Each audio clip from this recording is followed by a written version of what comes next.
With the Trump administration in power, Israeli politicians have been celebrating this new opportunity, ramping up settlement projects. Some of these are even financed by Trump's own son-in-law, rumored to be the president's pick to broker so-called peace in the region. Can I reveal, Jared, how long we've known you? While these illegal settlements grow into Palestinian villages, some are built directly in the middle of thriving cultural centers, such as Hebron, one of the most hyper-militarized cities in the world. When I was in Hebron, I was shocked by how aggressively the police state imposed an apartheid system. All of the residents I talked to had horror stories of life under brutal occupation. Sometimes Israeli soldiers themselves dissent, even in the face of very severe repercussions. One of whom is Eran Efrati, who was stationed in Hebron during his time in the Israeli army. Since leaving the military after years as a combat soldier, Efrati has dedicated his life to documenting Israeli war crimes and fighting the apartheid system.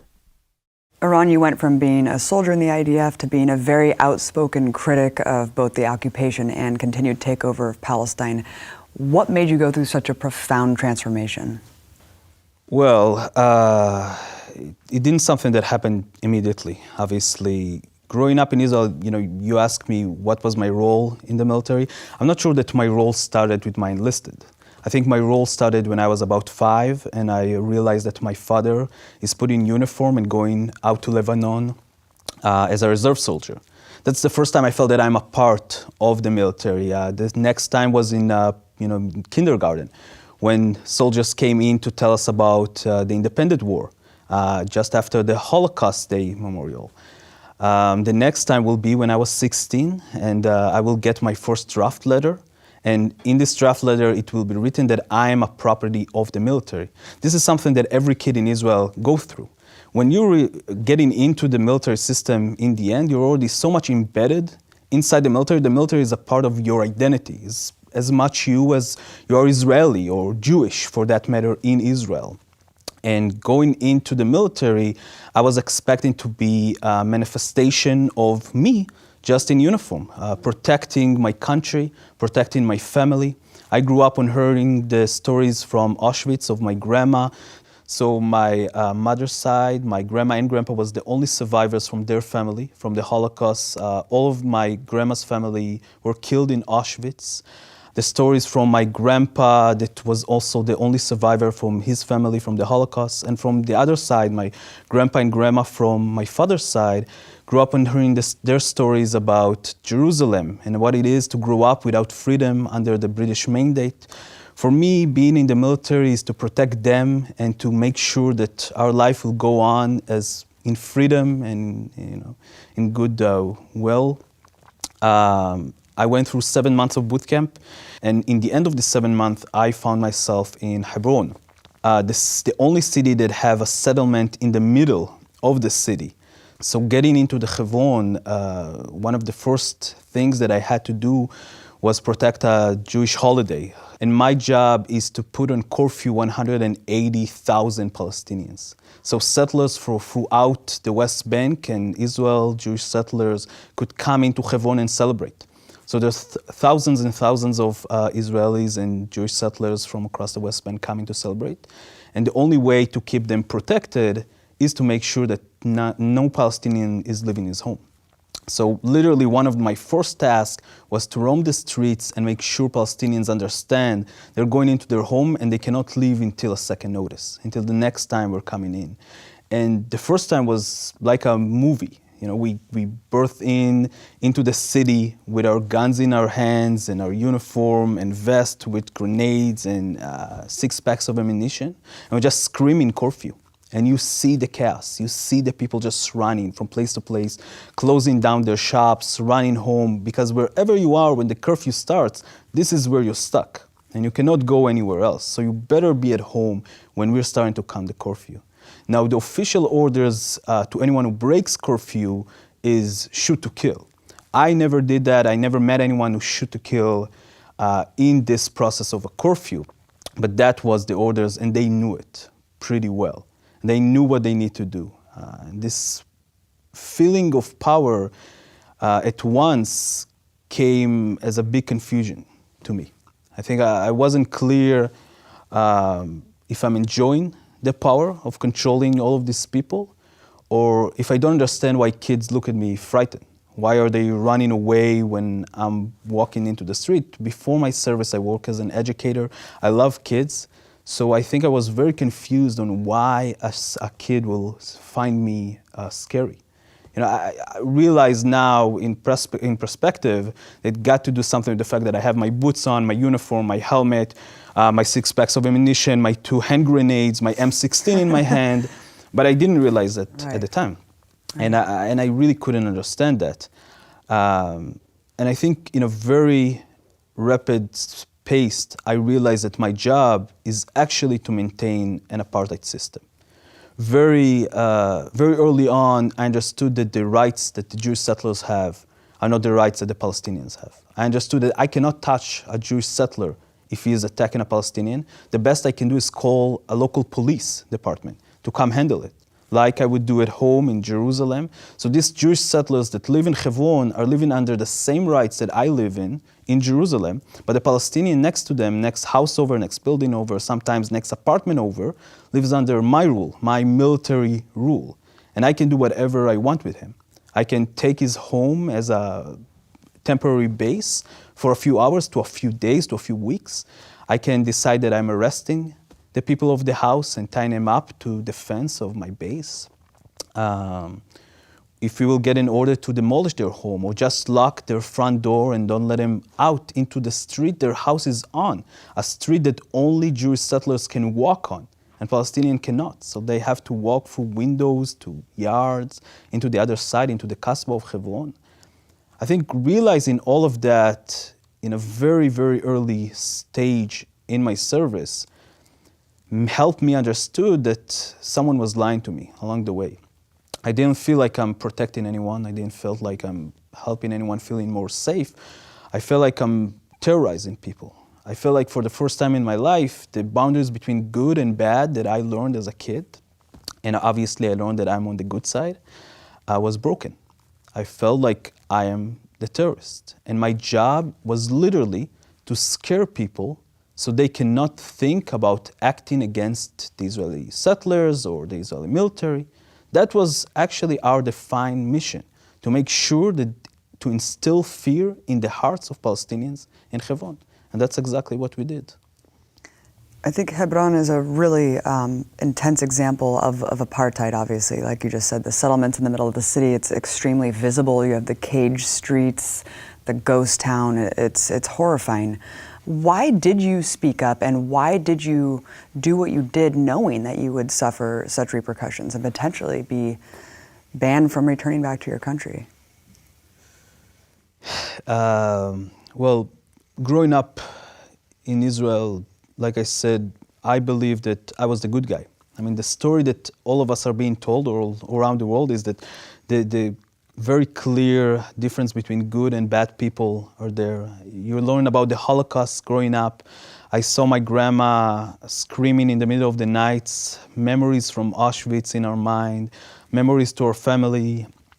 I knew that I am going to be a good human being.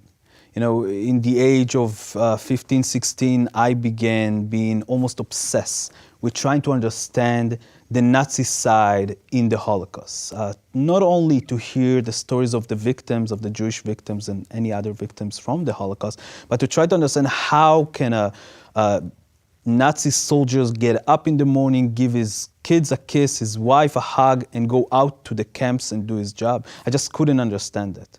And when I got into the occupied territories, for the first time I understood how can there be a contradiction inside yourself. As a human being, you could do your job and be a one person at home, be a loving, caring boyfriend or a son or a brother, and in the same time hold people under a regime so oppressed that people are dying not from only your bullets, but the amount of calories being entered into their territory, like in Gaza, from depression or sickness. This realization during my time as a soldier of me on the right side of history gave me this urge that something have to be done, something have to be spoken. understanding that nothing is really changing from inside, that you have to step outside and start talking with the world about what's going on. And that's the only way you can live in a place, not only for Palestinians, but for me as well. I don't want to live in an ethnocracy. I don't want to live in an only Jewish state that values privileged Jewish life on every other life. This urges me to understand that I want my kids to grow up in a place when they don't have to oppress anyone, they don't have to be soldiers.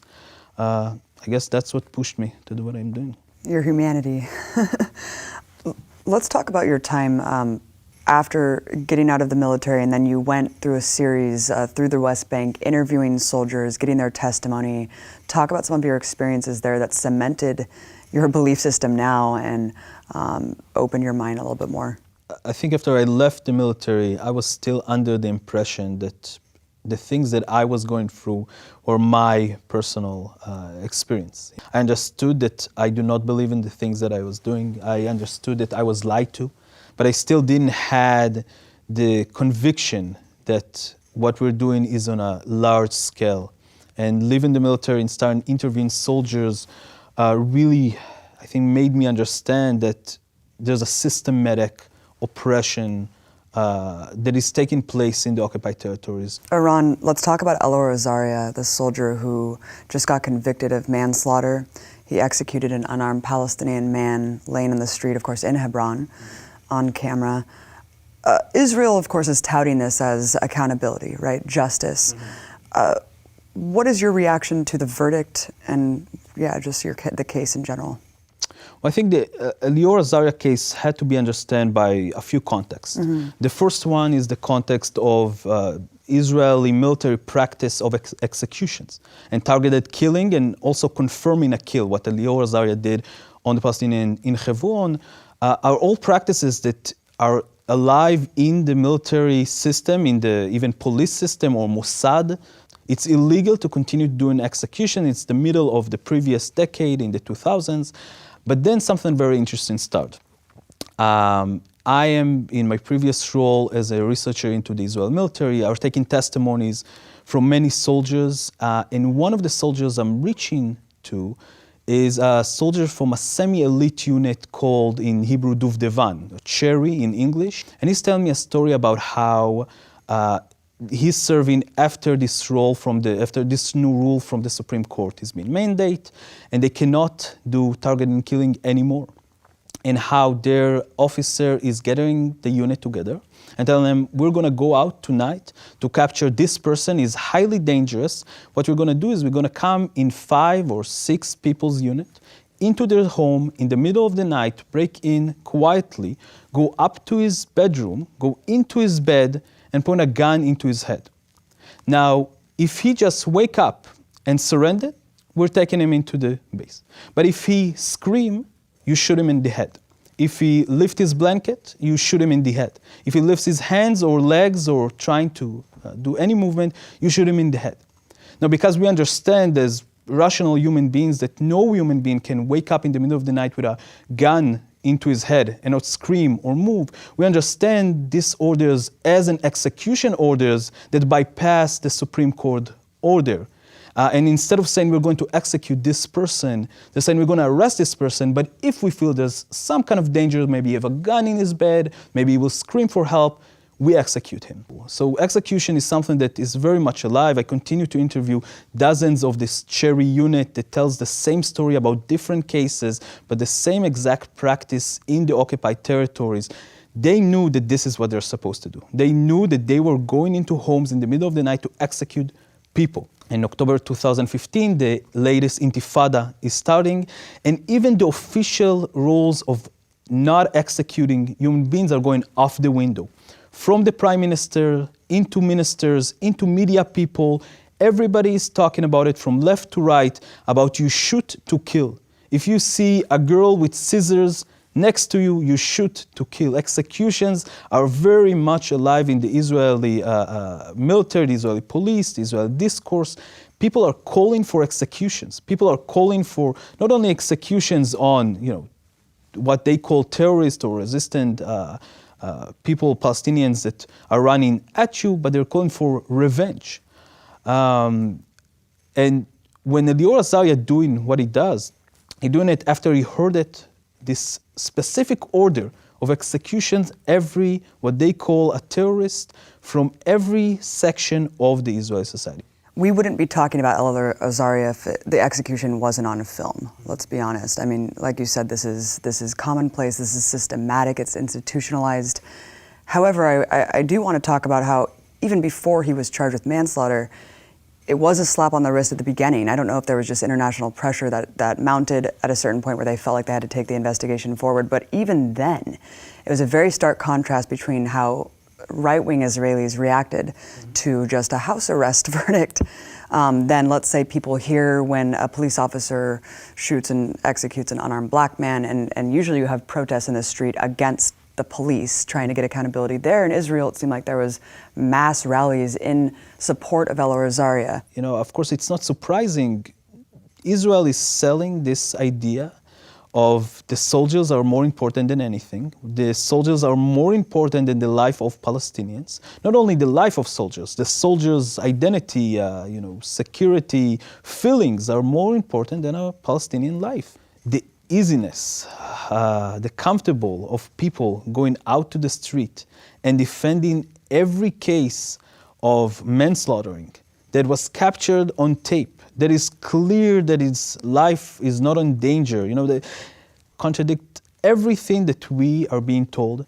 And yet, Israelis are saying in a very clear voice, not only that we don't believe in that, not only that we will oppress Palestinian and will act as much as, do whatever we want, but in a very specific way saying, don't confuse us with the idea of moral or right or wrong. Whatever soldiers do in the occupied territories are right. Whatever we're doing is the correct thing. I wanted you to talk specifically about the culture within the Israeli military that fosters anti-Arab sentiment and racism, essentially. Yes, I think the system, is not only inside the military. It's like I said before, that's actually what being an Israeli means. Being an Israeli, growing up in the Israeli educational departments, you understand that all the Arabs hates you, that they're actually, in a way, the continuation of the biblical Amalek or Hitler, or, that everybody there want to throw you into the sea. This is what you're growing up with, and you really believe in that. I mean, going into the military, you're already going so full of hate and fear at the same time that you don't need much to be very aggressive, violent, and racist toward Palestinians. They see the Palestinian women and the Palestinian men as subhuman.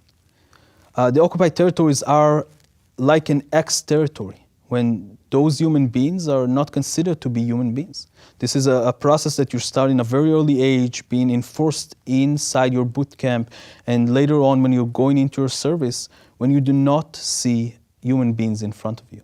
Do not believe their sorrow, do not believe their smiles, do not believe their feelings. They are subhuman. But they look just like you. I mean, there's so many Arab Jews. It's incredible. Yeah. Like yourself. Yeah, and I think that the Arab Jews in Israel are probably the most tragic story in the entire story of Zionism after the Palestinians. And it's not being talked enough, obviously, inside the Israeli society or in the world. The Mizrahi Jew, the Arab Jews that came around the years of 50 and onward into Israel, some came by choice, some came by force, but they didn't came to a country that was theirs. Came only about 2 years after Israel was already gave out most of the land into the European people. And they understood that they cannot hold the territory alone. They need more people on the ground to fight off Palestinians or Palestinian refugees if they will come back. And then they went off and brought most of the Arab Jews and put them in the most terrible places in Israel, on the borders with Egypt or Jordan or Lebanon and Syria. We put them at buffer zones to protect us from Palestinians. Some of them came in the 70s. The Zionist organization sends delegations into these Arab countries and called the Jews there to come into Israel, the Jewish homeland. Many of them didn't want to. Many of them, like in Iraq or Egypt, had a good life, or in Morocco, and wanted to stay. They didn't know what will be the destiny of this new country, that understood that there's very much likely that a lot of wars will go on there. They felt protected in those countries, and they said no. And the Zionist organization sent another delegations into some of these countries of people disguised as Arabs from those countries, that terrorized those people to try to force them to come into Israel. They were born synagogues. We have testimonies today that talks about how they ran after people in the street and beat them down as so-called Arabs from Morocco, from Egypt or Iraq, trying to scare them. And immediately after that, more people from the Zionist movement would come and say, you see, the only safe place you have is Israel. You have to come now. And after they came, they were being sent into the most disgusting forms of settlement for the newcomers from those Arab countries, being sprayed from DDT with gas, trying to clean them up before they joining into the Ashkenazi, the European kids, to play with them. They were separated and segregated for years. That was not their country, and it's still not their country. And what they had to do to start to assimilate themselves inside this new country was to make sure that everybody understood that they're actually not Arabs. They look like Arabs, they talk Arabic, but they're not Arabs, they're Jewish, because you can be an American Jew and you can be a European Jew, but you cannot be an Arab Jew in Israel. And they erase their identity, and they starting to form what we know today as the most extreme right in Israel. They are the extreme right because they have to solidify themselves as the most loyal citizens of the states. You hear this as a cycle of violence, though, and every time I bring up, especially being on the ground in the West Bank, visiting the Dawabsha family, or who's left of it, whenever you bring up these horrifying stories and accounts of terror on behalf of the Israeli settlers, a lot of people just say, what about the stabbing attacks? What about the terrorist attacks on behalf of Palestinians? And it's painted as a equal fight, as a cycle of violence. And then you have the truck attack that just happened in Jerusalem. As a former soldier, how do you view these attacks? How do you view the stabbings, especially when they are directed at soldiers? Well, as an ex-soldier, I learned very personally that if you will not respect existence, you can expect resistance. And this is how people resist. Israel as a state like to use the idea that Palestinians only understand force or power. But the truth of the matter is that Israelis only understand power and force. Every other attempt from Palestinians to try to negotiate this situation in a diplomatic way was countered by more attacks, more oppression, and more occupation, more stealing of the land, more destroying of homes, more settlements being built. We decided to call going into the UN a diplomatic terrorism, and to go into the ICC, international terrorism. We basically describe every form of resistance as terrorism, because the sole idea of the occupation is not to be safe. The sole idea is to create an ethnically cleansed piece of land only for Jewish people, with Palestinian workers. Of course, some Palestinians can stay and do stuff for us, but this is our land. What people maybe don't understand is that Israel is creating the conditions into the situation of constantly having to protect yourself. Mm-hmm. We're creating this situation by oppressing millions of people into a phase. Well, they have no other choice by resist. So many of these people lost a family member, had been to prison or lost someone in prison, and understood that nothing could be changed. Because the truth is that Israel do not hear the diplomacy. Israel do not hear the calls of Palestinians for equality. What we are seeing in Palestine is what a lot of people like to describe as the most complicated political situation of our time, is probably the most simple political situation of our time. It's a situation about equality. It's amazing that you say that, Iran, because this is painted as the most complex, the most hard to solve. They've been fighting over there for thousands of years. You hear these things, but really, it really does come down to basic equality and humanity. Would you say that you support the right of Palestinians to fight their occupiers? Absolutely. I support the right of every human being under an oppressive military rule to resist this military rule by any means possible. I do not believe that Israel have a right to occupy millions of human beings without every decent human, simple, basic human rights for their name. And I do not believe that Israel would change on its own. At no point in history there was a state or a power that had the power to control over other human beings and benefit from it and just decided to let go of this power by its own. It was always forced on them by the resistance of the people underneath them or the intervention of other forces around the world. And unfortunately, as I do support the Palestinian right to resist in any way, I do not believe that their resistance is enough. I do believe that the rest of the world have to interfere in what's going on in Palestine. There's nothing else that we can do except for giving all the Palestinians equal rights and starting a new state, a new equality system for all human beings on the ground.